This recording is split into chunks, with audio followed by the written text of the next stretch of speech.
Welcome, everybody. My name is Keith Blackmore. I'm the producer for Vancouver's Spark Animation Festival.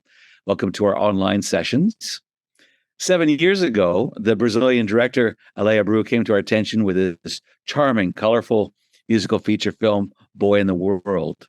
Well, this film would earn him 51 awards around the world, including the Annie Award and the Annecy Award for Best Independent Animated Feature. Well, Boy in the World remains the first and so far only animated feature also produced in Latin America that was nominated for the Academy Awards Best Animated Feature.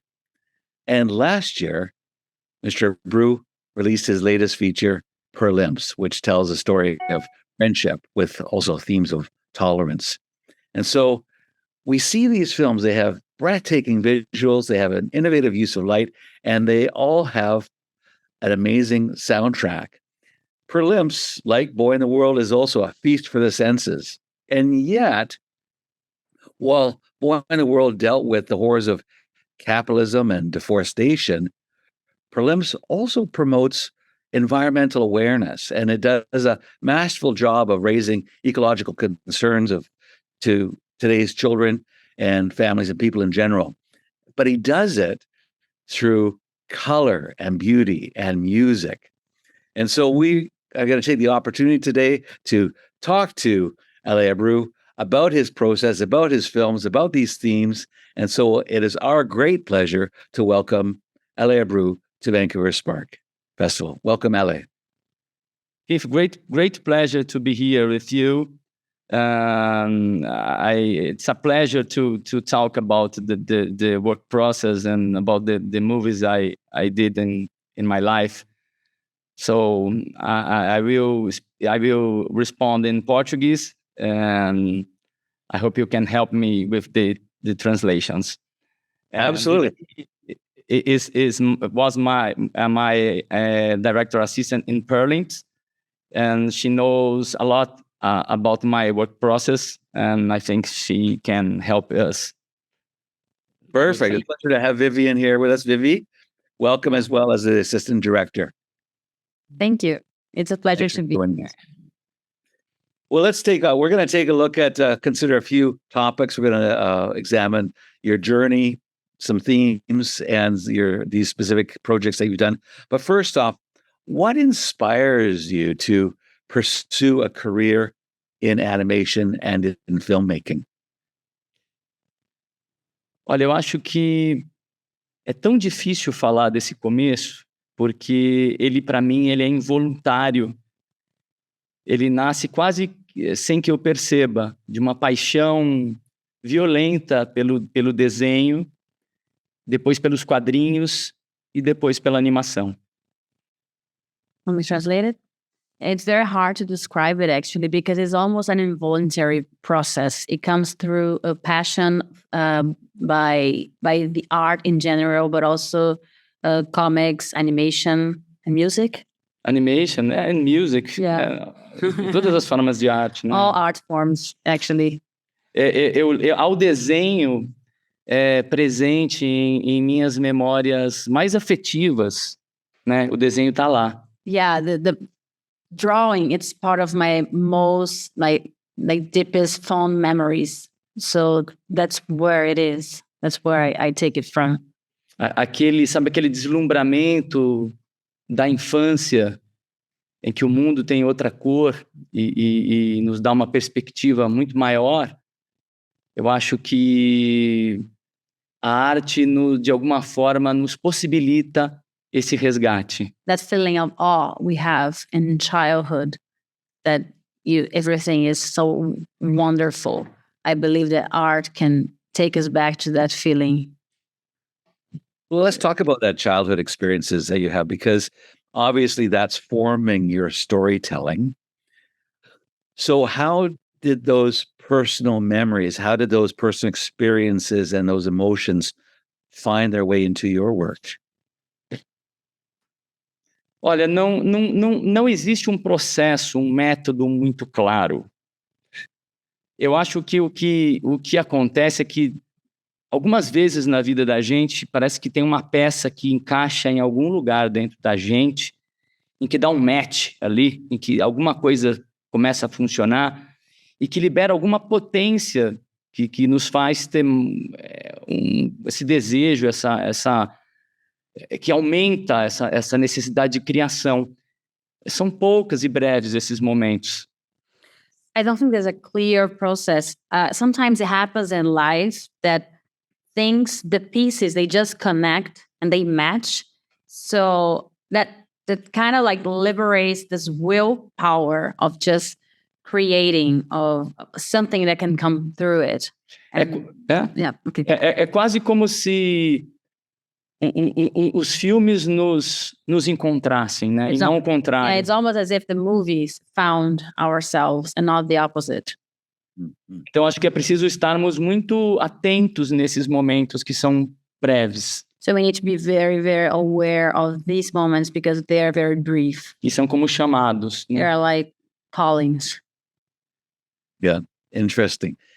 It's what I like with I'm seeing in film today is that we're getting this broad range of stories, though, and your story is specific for you, and yet it's universal at the same time. So, looking at your film, Boy in the World, this obviously has got a lot of attention and lots of awards, as we mentioned, Academy nominations. What was the inspiration behind that? It's a very unique style, this visual style, and also storytelling because it's wordless. There's no dialogue, and yet we can read it so well. So let's first off ask that question. What was the inspiration behind that unique visual style and the storytelling approach? One day I found in one of my sketchbooks the figure of that boy, that little boy. And after that, my work was to follow this boy through the movie. Eu acho que... Vou conseguir respondendo em português agora. Eu acho que o meu trabalho como diretor no Menino e o Mundo foi estar atento às vozes desse menino. Yeah, I think my work as a director in Boy in the World was to be aware of this little boy voice. Eu acho que ele me mostrou o caminho gráfico. He showed me the art path, the graphic. E me mostrou mais do que isso, o jeito de fazê-lo, a liberdade da criança de misturar materiais. And even more, the way of how I was supposed to do it, like the material, the texture. De brincar com as linguagens. Like to play with and really have fun with this language that the movie demanded. E de, principalmente na feitura do filme, tentar oferecer ao espectador a perspectiva, né, desta criança. And above all, try to give the public this feeling of this child. Num determinado lugar do mundo, numa determinada condição social e numa determinada condição física, né? This child was in this specific place in the world, but also in a specific class, condition, and also like size in relation to the rest of the world. Right. Yeah. Acho que é isso. So then looking at the visual motifs, not just the child, but the boy, the colors and the visual motifs, how do they help contribute to that overall narrative and the emotional impact of the film? Because this is the strength of that film, I think, not just the music as well, but that colorful palette that you've done in helping us give us that emotion. How did you go about that? How did you approach that? Olha, eu acho que, mais uma vez, eu acho que o desafio é deixar o diretor não se impor tanto. Ele estar atento às vozes do filme, ser muito mais guiado pelo filme, neste caso pelas emoções do menino, por esta liberdade, do que se impor. And once again, the challenge is that the director will be able to be there to provide the film with what the film asks for, more than the director's style to be imposed on that narrative. Posso complementar? Claro. It's a little bit as if Ale can do this specific art style in his paintings, for example, but many times he's gonna say, "Oh, but that doesn't match this story. Oh, this is not what it takes. That's not the way." And that's not necessarily objective way of saying it. It's more like a feeling. Okay, this is not like this path isn't as bright as it should be, so I'm not gonna take it. Kind of like the. Eu acho que fazer um filme é você estar dentro de um determinado caos, né? E conseguir estar nesse caos por algum tempo, aguentar ali até que venham as respostas, né? Yeah. Also, he said like working and creating a movie is a little bit of being in this chaos, and to really be able to inhabit this chaos for a while and just let it show you the answers. Posso explicar uma coisinha só? Só para complementar, nesse caso, não saber é importante. Yeah, in this case, not knowing is important. Porque não saber abre portas para o que você não está esperando. Because not knowing opens the doors to the unknown. So, yeah. Mas posso explicar uma coisa? So, I'm not going to go into a lot of detail because we're not allowed to talk about it, but in the this last project we are working on, we were writing... Calypso or this one? The new one. The new one. So we were writing the script, and we got to a place that we were blocked. We couldn't go any further, but we weren't happy with where we were. So Ale was like, he asked me, okay, where do you see this character or yourself or this character in the movie? What do you think will happen next? So I just closed my eyes, and I knew where it came from, and I was just trying to experience where we would go. So I started describing him the scene, and he was like, okay, we have the answer. So after that, we were able to write it down, and everything just went with it. I wasn't trying to think logically, okay, we need this or that to happen so we can have this character growth or whatever. But I was just, as someone watching the film, but also as a character, what would I expect? What would I like to live? Just like feeling some energy and trying to translate this energy to images, and histories. Yeah, just like dancing, but I don't dance very well. Yeah, exactly. But that's the way. No, it's intuitive. It really is. Yeah. And you have to feel it. Yeah. I can see that. But it's amazing because you have a very powerful message in there, and this ability to convey this powerful message.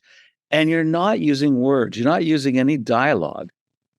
And you're doing it through those visuals. And so intuitively, those colors, those visuals, but also music. At what point are you bringing in your music? Is it flowing at the beginning, in the middle, at the end? When do you bring it post-production? Or do you have that sometimes as you're actually creating? During the process of the animatic, I used to find some examples, to use some examples of music and sounds that I would like to have in the finished version of the movie. Aí eu acho que no final da produção, ou do meio para o final, entram os músicos e o som e se apropriam daquilo e criam e recriam em cima das minhas expectativas. E me ajudam em... Tá pronto, ou não? Não, do meio para frente, que nem Pellet. So yeah, but usually by the end of production, not exactly post-production, but like we have most of the movies already done. So the composers would take that reference track and just through it come up with something that goes in the same, like, say, emotional path. Os músicos acabam me respondendo muitas questões do filme e acabam me trazendo mais ideias para a construção do filme. Ou seja, o processo de criação do filme é um processo dinâmico e sempre aberto. Yeah, so the musicians, the composers, they come up with new questions, but also some answers that will change Ale's creative process, that will bring him to other conclusions. So it's a very dynamic and open process. Não é um processo que fecha como um cadeado no animatic. Yeah, it's not it's not a process that is locked. during the animatic. Right. Okay, the track is done. Let's just move forward. Especially in Boy and the World, I began the production of Boy and the World without the end of the movie. I didn't know about that little boy. I understand better during the production. Yeah, and there's another thing. I wasn't there during the production of Boy in the World, but during prelims, every time Ale was gonna start a new sequence, he would be listening obsessively to like the same track or like the same album over and over again. Every time he would change, it's because he was in another sequence already. So even though it's not a sound we are gonna watch in the film, it's kind of hidden in the creation of that sequence. He would like change the style. Oh, this is a new group, and then all of a sudden, oh, this is another feeling. So we would maybe even come back to with the band that he wouldn't have listened to for the past 20 years. Yeah. And he was like, oh, I miss this band. And he would be listening to it for, I don't know, 2 months straight, nonstop, because that's the feeling that he wanted to evoke in that sequence. This is the yes sequence. This is the Tame Impala sequence, the Rush sequence. Yeah, exactly. Well, now, one of the great things too is that, and showing that it's a Brazilian film, is the Brazilian music that it is.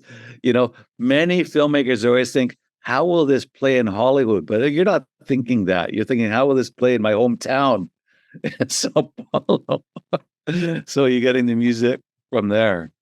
It's awesome. Yeah.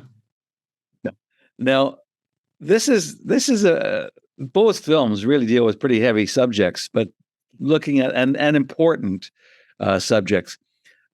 Why did you choose animation to do this? I mean, you could have chosen in different ways, but let's talk about, maybe you can talk about the role of animation in addressing these important social and environmental issues that you Olha, address.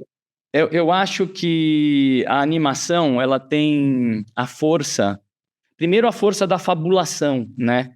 De poder apresentar o mundo de uma outra forma para que a gente possa enxergar o mundo de novo. So animation has this force. Like, first of all, the force of like being kind of like a fable.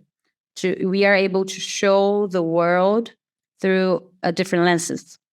E eu acho que o que a gente coloca num filme de animação é quase como se a gente colocasse numa pequena cápsula que tem o poder de driblar algumas defesas do espectador e ter uma conversa com ele, um diálogo, num lugar muito especial. So it's as if animation was like a capsule where we can reach the viewers and kind of dodge their defenses to really reach like the deepest feeling.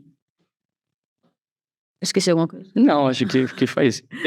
Yeah, it disarms everybody thinks animation is just for children. And then you have this colorful, very simplistic boy, but you're dealing with some very, very serious themes.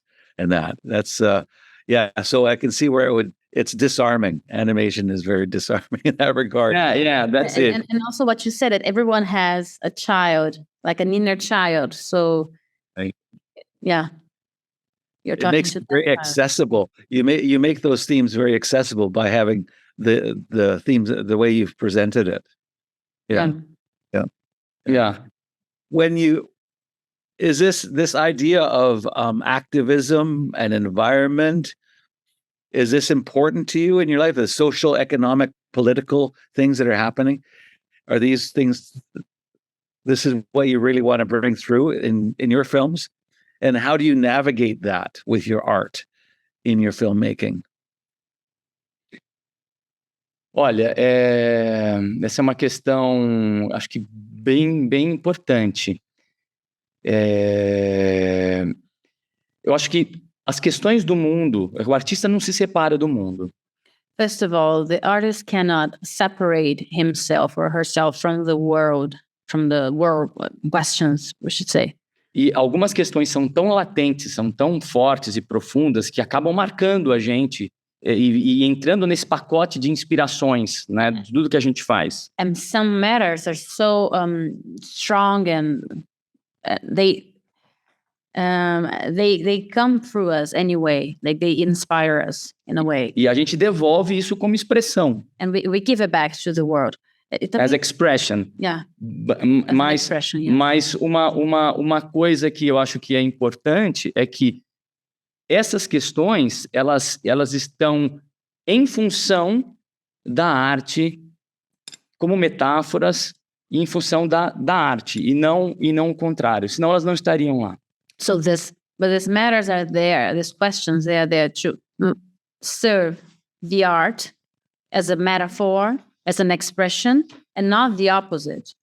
Otherwise, qual foi a conclusão? Que de outra forma elas não estariam lá. Otherwise, they shouldn't be there. Eu acho que a arte não está em função de um discurso desse. Yeah. For him, art is not under that kind of speech, discourse. A arte precisa ter autonomia, e essa autonomia de criar esse deslumbramento Yeah. e de ter total liberdade desse não saber e de estar aberta a todas as possibilidades. Art must have this autonomy of creating this universe and this awe, and without limitations, just creating whatever we want. Então, eu nunca começo um projeto pensando, puxa vida, a Amazônia está pegando fogo, preciso fazer algo por isso. Yeah, so I never start a project thinking, oh my God, Amazon is on fire, so I need to do a project to discuss it. Eu penso, preciso fazer um projeto porque alguma coisa me toca, eu não sei o que é.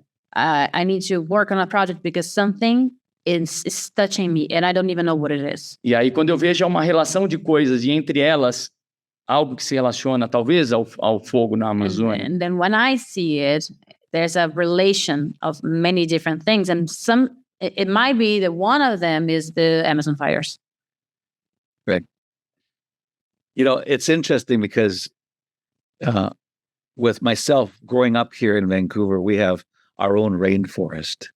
It's quite different from Brazilian rainforest.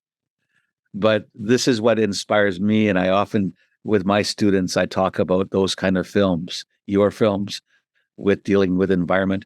One of the films that really touches me is Frederick Bach's The Man Who Planted Trees, because of the environmental theme behind it and the universal themes. And we see that with yours.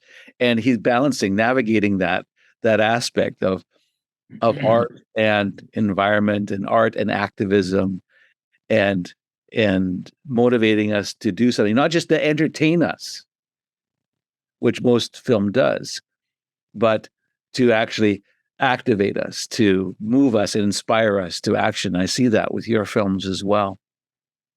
Yes. Let's look at the aspect of you obviously know Frederick Bach's film. Sorry? You know Frederick Bach. Yeah. I love this movie. Yeah. Yeah, beautiful. Yeah. I love it. Yeah. So looking for example, your last film, Prelimps, that has a lot, you've created a world there. How do you approach that world building in your animated films? What role does it play in your storytelling? Eu realmente gosto dessa... Num projeto, o que mais me alimenta, eu acho que é o começo, como quando eu digo que eu nada sei. So in a project, what nurtures me the most is this beginning where I don't know anything about it. E eu acho que tudo começa com o entendimento de que eu estou num lugar novo, num novo universo. So everything begins with this understanding that I am in a new place. O que me permite estar encantado com este novo lugar. That allows me to be like literally enchanted by this new place. E onde eu vou encontrando pistas como um detalhe ou um elemento ou então um ser, depois de um personagem. Where I find clues of a detail, of a character, of a little being. A character. Yeah, A character and suas histórias. And their stories, yeah. E por fim, o que eles têm a nos contar. Né? And in the end, what do they these creations? What do they have to tell us? Acho que é isso. It's a curiosity, moved by curiosity in a way. Sim, eu acho que... Mas eu acho que o universo, ele tá... Ele é o começo de tudo. O filme, o próprio menino que eu encontrei no meu caderno, no Menino e o Mundo, ele me levou primeiro para o universo.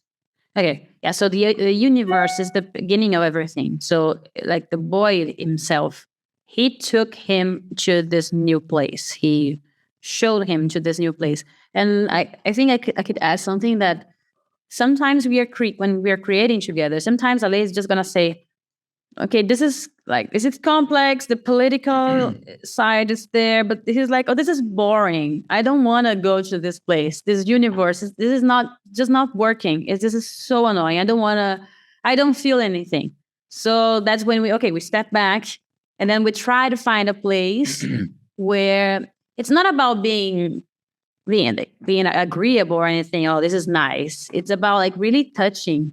Yeah, we want you want to inspiring we want us to feel touched and inspired to go ahead. Yeah, exactly. Yeah, it might be fear, but at least a gente precisa desses estímulos que o próprio filme traz, né? É como se você estivesse criando um caminho em que o próximo passo depende daquele que te empurrou aqui. Então você precisa criar energia neste passo para que o próximo chegue. Yeah, so we have to go through this feeling of the next place we're gonna go. We need to take a step to get there. So this sequence, it's gonna give us the strength necessary to take that step forward. E às vezes você caminhou por um caminho num roteiro e você fala, puxa, aqui tem algo errado, e o errado não tá lá. Tá às vezes 3 curvas atrás. And sometimes we come to a place in the script that happened recently in this new project, where we hit a dead end and we keep trying to fix it, and then maybe the solution isn't there, but 3 steps behind. And that's where you fix something and then things just flow naturally. Eu tive sorte que você percebeu isso antes de mim, nesses momentos. Yeah, he's saying he was lucky because I realized that before him even, during the last time we had that kind of problem. Because that's something I learned a lot with Ale. I tend to be very rational in my process, and I'm learning more and more to be intuitive.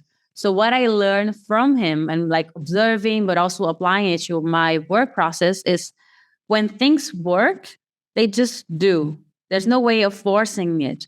It works for everything. It works like for animation, for storyboarding. If you're storyboarding a scene and you feel like, oh, this is gonna be so boring to animate, it's not gonna turn into a good scene. So you need to feel like have fun doing it. Yeah, in all of the process. And things just happen naturally. If you need to force it, it's not gonna work in the end. Yeah. Okay. So you've touched on it here, but that aspect so really you've evolved a way to find yourself from that style, from Boy in the World to Prelims, but you at the same time you've remained consistent, but you've also incorporated new elements, visuals, and that. And I know you brought in some great animators, Sandra Zoe. Yeah, and Vivi. Yeah, and Vivi. Yeah, she's great. The only team that animated my characters. It was the first time I had animators working directly on my characters. It's the first time in my life. Oh, because I always animating all my characters in my first productions. I reached out to Sandro and invited him to come out because I've had him here in Vancouver before, and we're good friends as well. And unfortunately, he's traveling. But I would have loved to have had him on this discussion. But that evolution. So how did that change? Having these 2 animators, how did that change your filmmaking style, and yet keeping consistent with what you do? The relation between Boy and Prelims. Yes, exactly, and Prelims. Yeah, not only about animation, about all the production. Yes. Eu acho que no menino... Eu acho que primeiro é interessante notar que um filme, na carreira da gente, um filme vem em função do outro quase como uma antítese. Second, okay. Antithesis, maybe. Antithesis. Antithesis, maybe. I don't know. Just checking if that word exists. But with Ale, the creation process is like you have a thesis, and then you're going to have the antithesis, and then synthesis. Yeah, and the 31... Synthesis. A synthesis. It's a new thesis. I don't know how to translate that, actually. But anyway, like it comes... There's like an action reaction, and that comes into a new conclusion. A new conclusion, a new Exactly. action. Yeah, exactly. And that's gonna have a reaction later. Yeah. So, but I think that the thing is, you had an action during Boy in the World, and then you were kind of limited in a way, because once you define the style of the film, you are forced to work in that art style for a while until the film is done. And I believe that during the creation, you were already experimenting with other art styles that you couldn't apply to that project, and that made you create Prelims. Eu acho que se você notar, o Menino Mundo, ele é cheio de brancos, e o Prelims vem com uma explosão de cores. So, yeah, so you can notice that Boy of the World has a lot of white in the background. It uses a lot of white. And then Prelims is very colorful. The color like the color is all over the place. O Menino e o Mundo é um filme sem diálogos. O Prelims é um filme que é baseado no diálogo entre dois personagens. Yeah, Boy in the World doesn't have dialogue. At least we cannot understand what they are saying. But Prelims is a film created with dialogue. Between that two characters. Yeah. And também você pensar que O Menino e o Mundo é um filme completamente 2D, né? Bidimensional, tentando limitar o filme àquela dimensão do papel.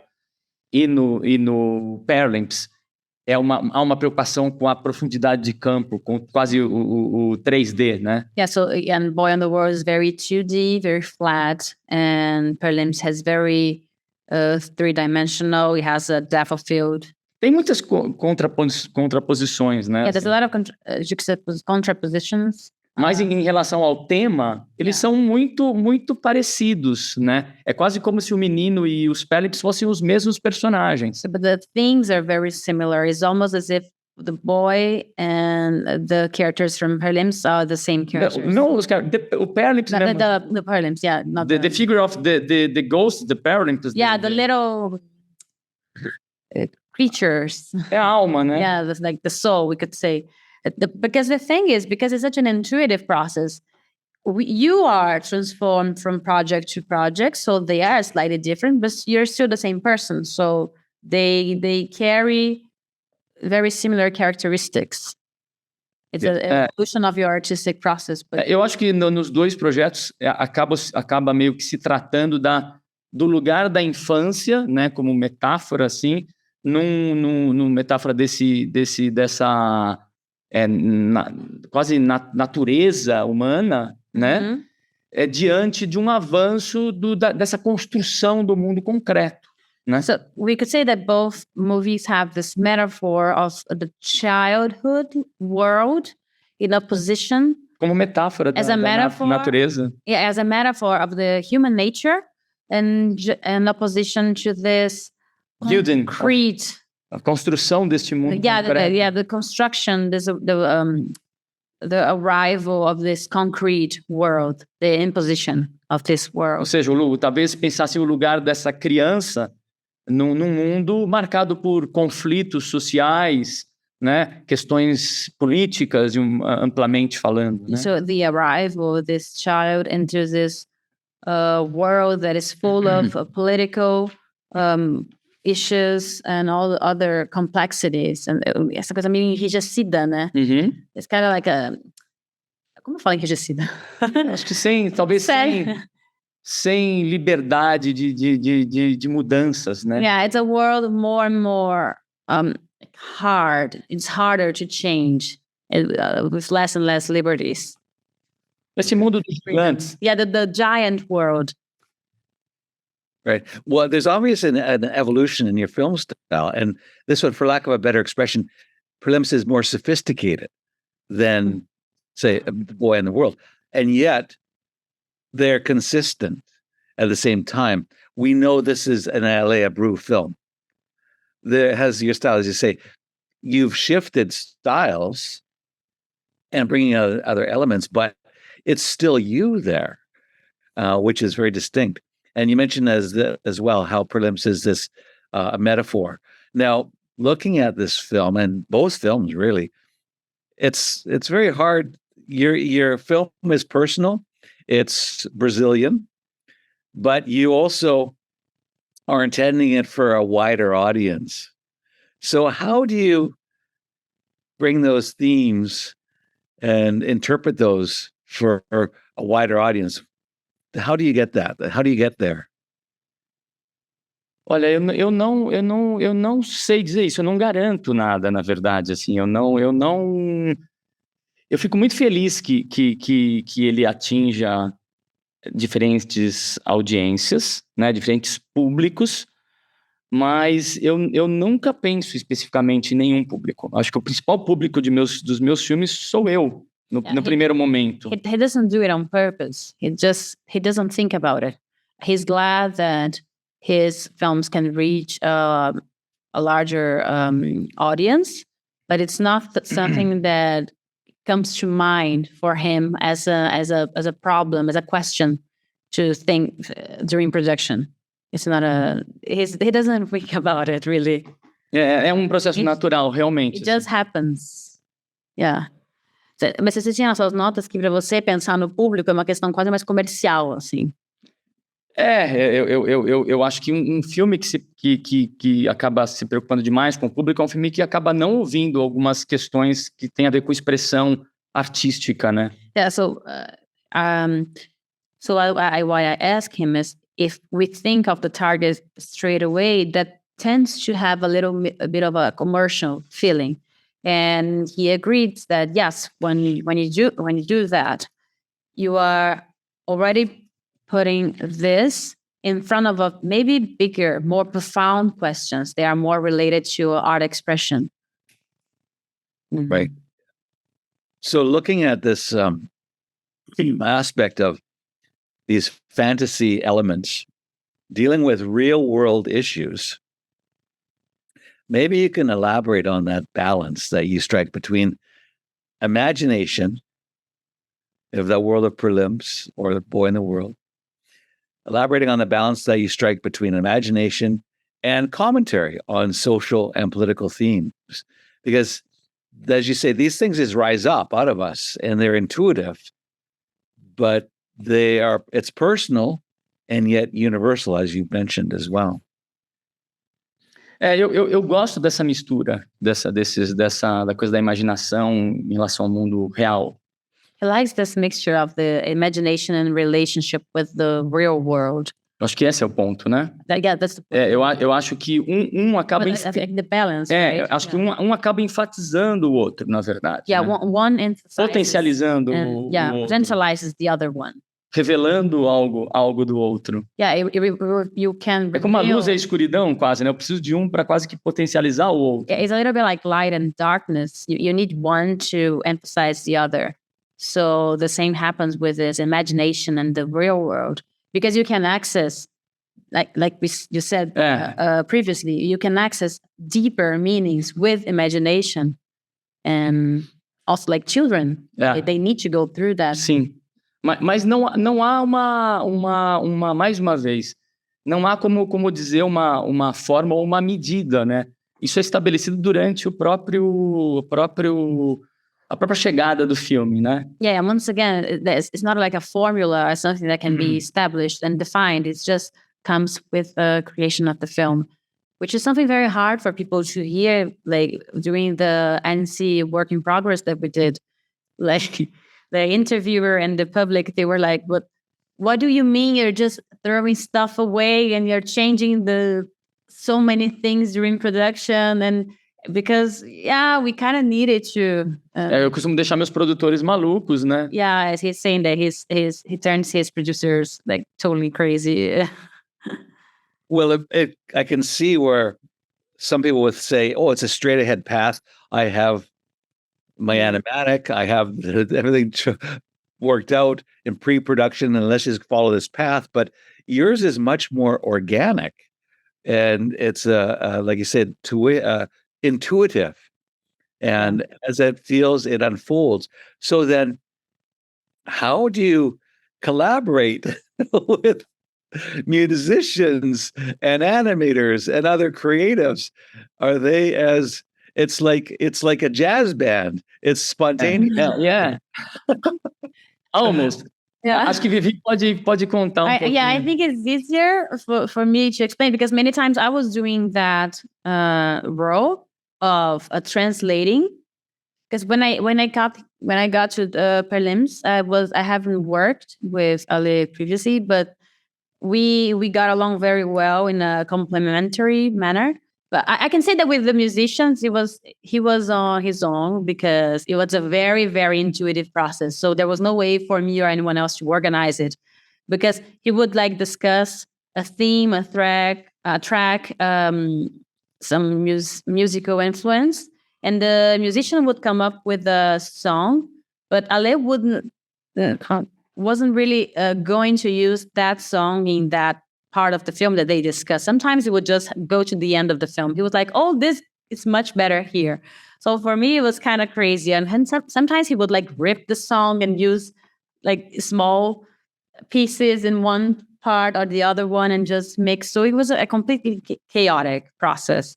But like for the animators, it's not as chaotic. We have like the storyboard is clear, the dialogue is already recorded. So it was easy for the animators. It wasn't like this complete mess. It's much more in the, I think the story process, how like the montage as well, like the editing, like how one thing goes to another, and also the music.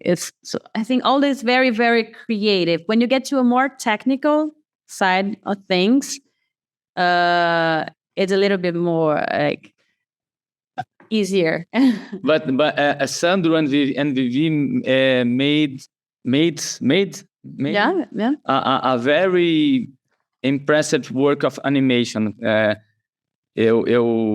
Vivi fez uma parte de Cléa e Bruot comigo, nós animamos juntos, Cléa e Bruot, e Sandro fez completamente o João de Barro. Yeah, so Alice saying that I worked with some shots of the two main characters, Clay and Bruot, and Sandro, the other animator who joined us, he did this amazing job with John Ovenbird. Like that character was only animated by him. So E eu pude experimentar como diretor o que é trabalhar com um grande animador. And he could really feel as a director how it is to work with a great animator. Em que traz, às vezes, responde aos estímulos que a gente cria e devolve um personagem incrivelmente animado e com uma vida. Yeah, assim. Someone who responds really well to the input that Ale gave him with the animatic and the film, but he answers with even more quality and life in the animation. Eu acho que o Penelope cresce muito quando chega o João de Barro. Yeah, the movie really grows a lot when that John Ovenbird, that character, appears on screen. And also, he uses a lot of the dialogue, like the character is breathing and those little he mimics a little bit like how they are talking, and he puts it in the expression of the characters. He uses a lot of the he takes a lot of help from the dialogue tracks. Yeah. I want to just shift because we're talking about your animation and musicians and these individuals that animated there. And I had it in mind, but we always think of Hollywood animation, North America, Los Angeles animation, but here you are in Brazil, in Sao Paulo, creating something amazing and beautiful and getting recognition around the world. What is the industry like there in Sao Paulo? You're drawing on friends, but tell us about the animation scene there in Brazil and Sao Paulo, particularly. Olha, o Brasil vem ganhando, principalmente ao longo dos anos, além de melhores profissionais e de uma organização melhor nos métodos de produção, nas produtoras que estão se organizando.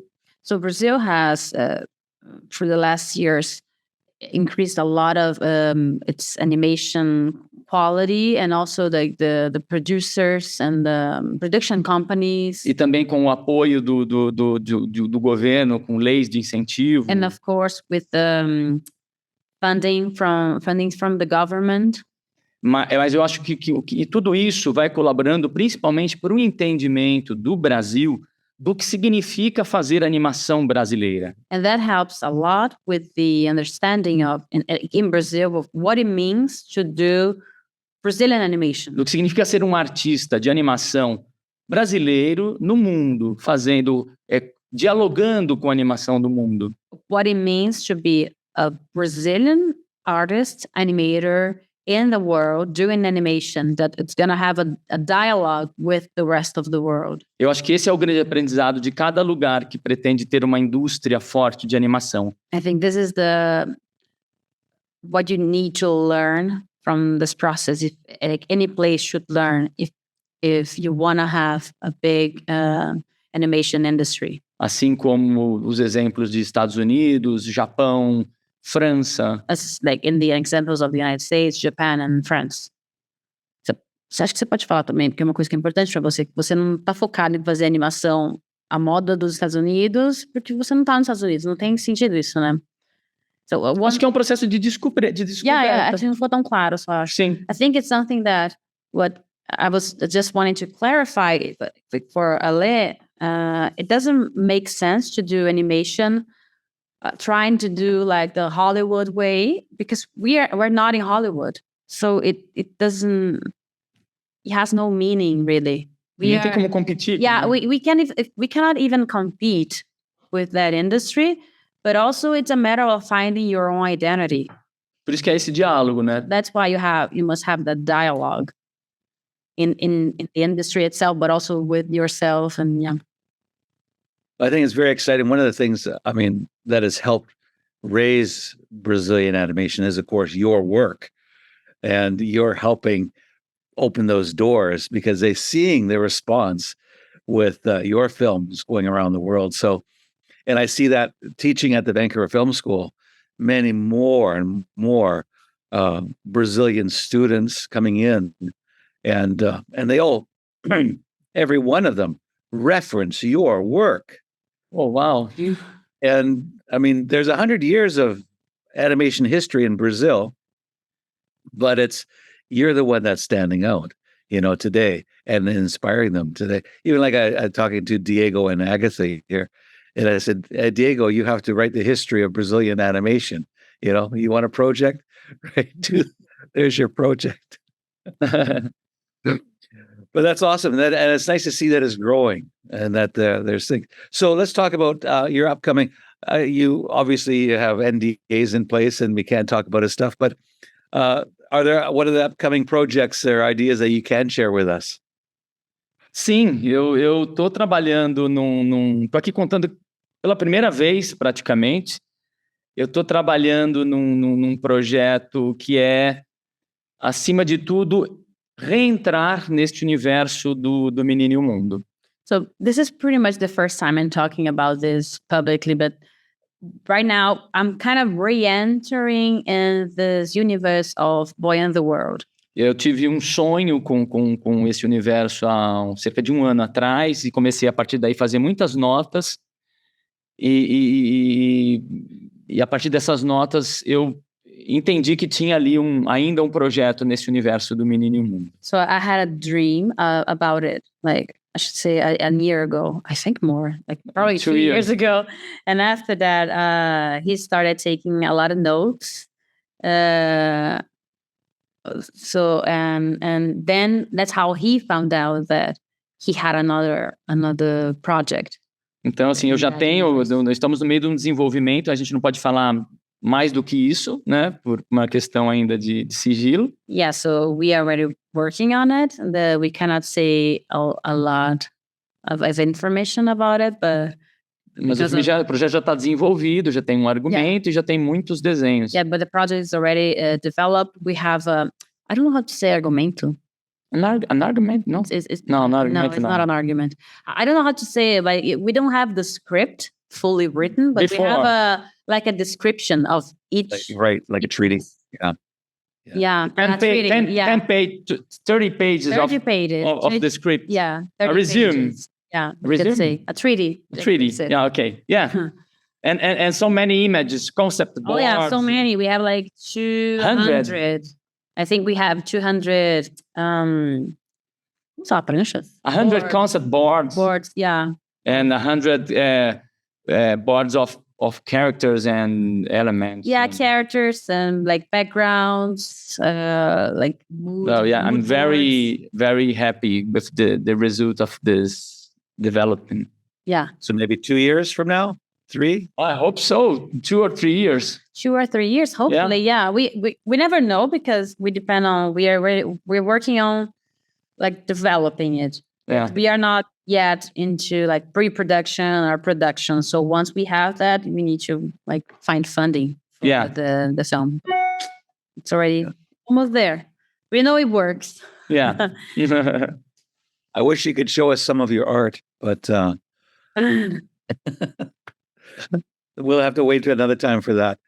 A little bit more. So, as I mentioned, we have a lot of students that love your work. So what advice would you give to aspiring animators, filmmakers? You have very visually stunning work, but you combine it with this social consciousness. If they're looking to create something like that, what advice would you give them today?